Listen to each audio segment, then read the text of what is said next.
Pour Sinclair, il est temps d'en savoir plus sur la plus célèbre des routes américaines, la route 66. Rencontre au cœur de l'histoire des États-Unis.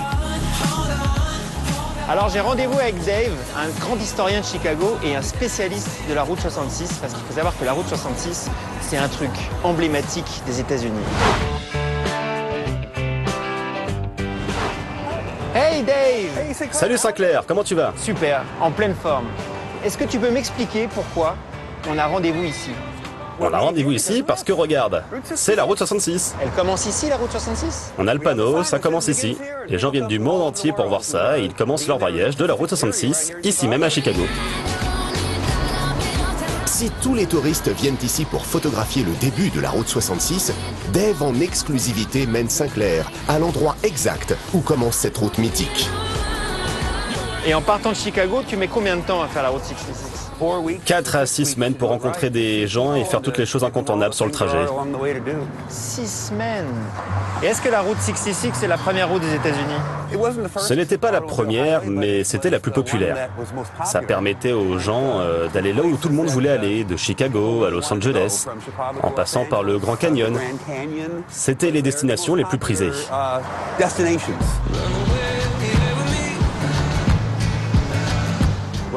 Mais voici en fait, c'est là où démarre vraiment la route 66.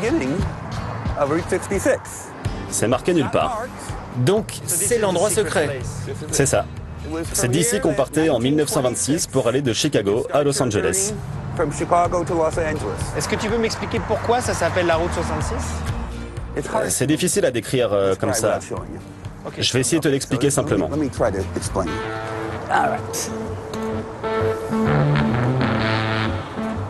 Ça, c'est les États-Unis. La route 30, la 40, la 50, la 60 et la 70.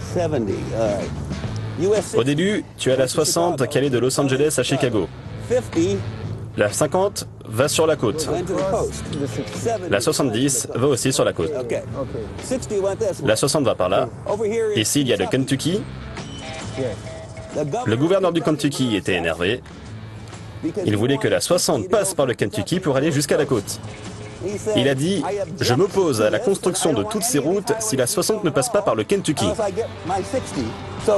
Donc pour ceux qui voulaient garder cette route 60, on leur a dit de prendre un autre numéro.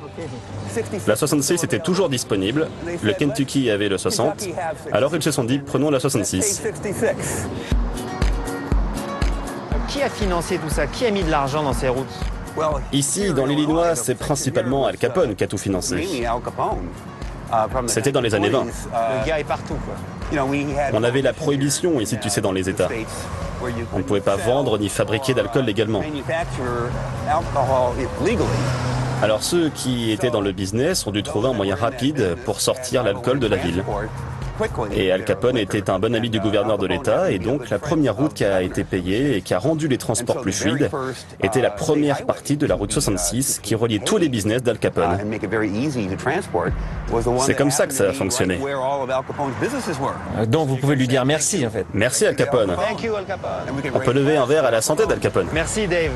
Merci beaucoup. Merci à toi. Merci, j'étais ravi de te rencontrer. À bientôt sur la route 66. Bye bye.